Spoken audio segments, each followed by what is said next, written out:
Hello everyone, আসসালামু আলাইকুম। Welcome back to admin আপু ব্লগস। আই হোপ সকলে অনেক বেশি ভালো আছেন। আজকে আমি আপনাদের সাথে খুবই মজাদার একটা পিঠা রেসিপি শেয়ার করব। সেটি হলো কাঁঠালের রসের পিঠা। তো আমি রেসিপিটি কিভাবে তৈরি করছি, কি কি ইনগ্রিডিয়েন্টস লাগছে, তো আপনাদেরকে এক ঝলক দেখিয়ে দিচ্ছি। আমার এই ভিডিওটি দেখার জন্য আপনারা অবশ্যই ভিডিওতে লাইক দিয়ে শুরু থেকে শেষ পর্যন্ত ভিডিওটা কন্টিনিউ করবেন এবং আমাকে অবশ্যই সাপোর্ট করবেন।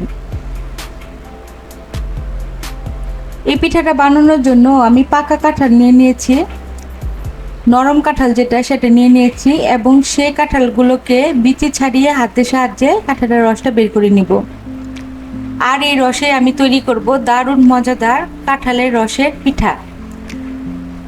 তো রসটা বের করে নিয়ে তাতে আমি দিয়ে দিলাম চালের গুঁড়ো। চালের গুঁড়ো দেওয়ার কারণে এই পিঠাটা অনেক ক্রিস্পি হবে। আর কাঁঠাল তো অনেক মিষ্টি জাতীয় একটা ফল, সেজন্য এখানে আমি এক্সট্রা কোনো চিনি ইউজ করছি না। যদি আপনাদের কাঁঠালে মিষ্টির পরিমাণটা কম থাকে তাহলে সেক্ষেত্রে আপনারা অল্প চিনি ইউজ করতে পারেন।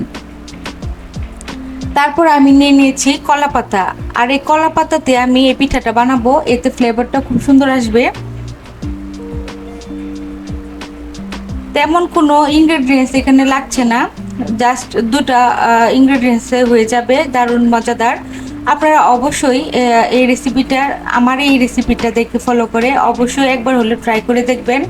আই হোপ আপনাদের অনেক বেশি ভালো লাগবে।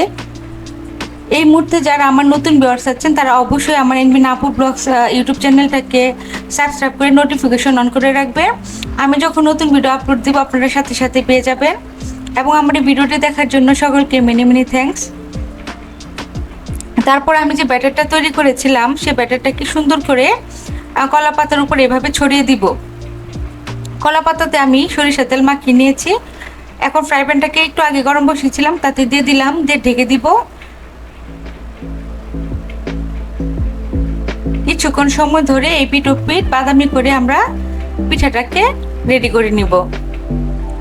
অনেক সময় হয় কি, আমাদের কাঁঠাল যখন আমরা আনি একটা সময় দেখা যায় যে সম্পূর্ণ কাঁঠাল খাওয়া পসিবল হয় না, কিছু কাঁঠাল আমাদের রেখে দিতে হয়।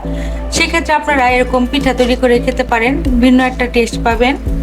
আমার তো খুবই ভালো লাগে, সেজন্য আমি বানিয়ে খেলাম। তারপরে দেখলাম যে না, এই রেসিপিটা আপনাদের সাথে শেয়ার করাই যায়, সেজন্য শেয়ার করলাম। এরকম আরও নতুন ভিডিও দেখার জন্য আপনারা এডমিন আপু ব্লগসের সাথেই থাকবেন এবং আমাকে অবশ্যই কমেন্টস করে জানাবেন পিঠাটা কেমন হলো।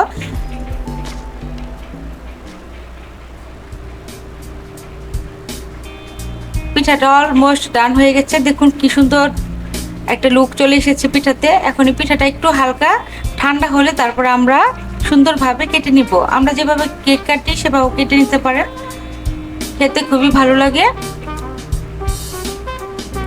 কাঁঠালের পুষ্টিগুণের কথা তো আমরা কম বেশি সকলেই জানি।